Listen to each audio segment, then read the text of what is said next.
மேற்கு வங்க சட்டப்பேரவை தேர்தல் அடுத்த ஆண்டு நடைபெறவுள்ள நிலையில் தனித்து போட்டியிடப் போவதாகவும் தங்களுடைய வெற்றிக்கு யாருடைய உதவியும் தேவையில்லை என்றும் மம்தா பானர்ஜி பேசியிருப்பது காங்கிரஸ் கட்சிக்கு அதிர்ச்சி அலைகளை அனுப்பியிருக்கிறது.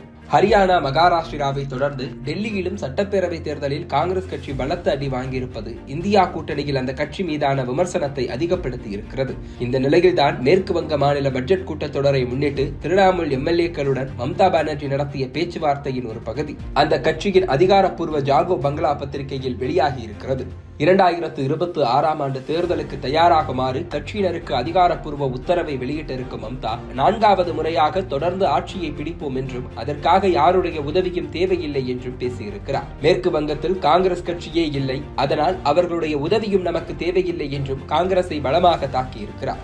மம்தாவோடு அதிரடி போக்கை கையாண்டு வந்த ஆதிர் ரஞ்சன் சௌத்ரி கடந்த ஆண்டு திடீரென மாநில காங்கிரஸ் தலைவர் பதவியில் இருந்து நீக்கப்பட்டார். அவருக்கு பதிலாக சுபாங்கர் சர்க்கார் நியமிக்கப்பட்டார். அப்போதே 2026 சட்டப்பேரவை தேர்தலை மனதில் வைத்துத்தான் திரிணாமுல் காங்கிரஸ் கட்சியுடன் நட்புறவை கையாளும் ஒரு தலைவரை காங்கிரஸ் நியமித்திருப்பதாக கூறப்பட்டது. ஆனால் தற்போது காங்கிரஸ் குறித்த மம்தாவின் பேச்சு சுபாங்கர் சர்க்காரையே ஆத்திரப்படுத்தி இருக்கிறது. காங்கிரஸ் கட்சி முக்கியமில்லை என்றால் பிராந்திய கட்சிகள் ஏன் காங்கிரஸை பற்றி கவலைப்பட வேண்டும் என அவர் கேள்வி எழுப்பியிருக்கிறார். ஆம் ஆத்மிக்கும் காங்கிரஸ் கட்சிக்கும் இடையில் ஒத்துழைப்பு இல்லை எனவும் அதுதான் டெல்லி மற்றும் ஹரியானா தேர்தலில் எதிரொலித்ததாகவும் மம்தா பானர்ஜி குற்றம் சாட்டியிருக்கிறார். ஆனால் டெல்லி சட்டப்பேரவை தேர்தலில் 2 கட்சிகளும் தனித்து நின்ற நேரத்தில் இந்தியா கூட்டணியை வழிநடத்த தான் தயாராக இருப்பதாக அறிவித்த மம்தா 2 கட்சிகளையும் கூட்டணியாக போட்டியிட வைக்க வழிதேடாமல் ஆம் ஆத்மிக்கு ஆதரவு கொடுத்திருந்தார். அவரின் இந்த செயல்பாடுகள் காங்கிரசுக்கு தற்போது ஆத்திரத்தை அதிகப்படுத்தி இருக்கிறது. இதனால்தான் சுபாங்கர் சர்க்கார், ஆம் ஆத்மி, திரிணாமுல் காங்கிரஸ் கட்சிகள் எல்லாம் பாஜகவின் பி டீம் என கடுமையாக விமர்சித்திருக்கிறார்.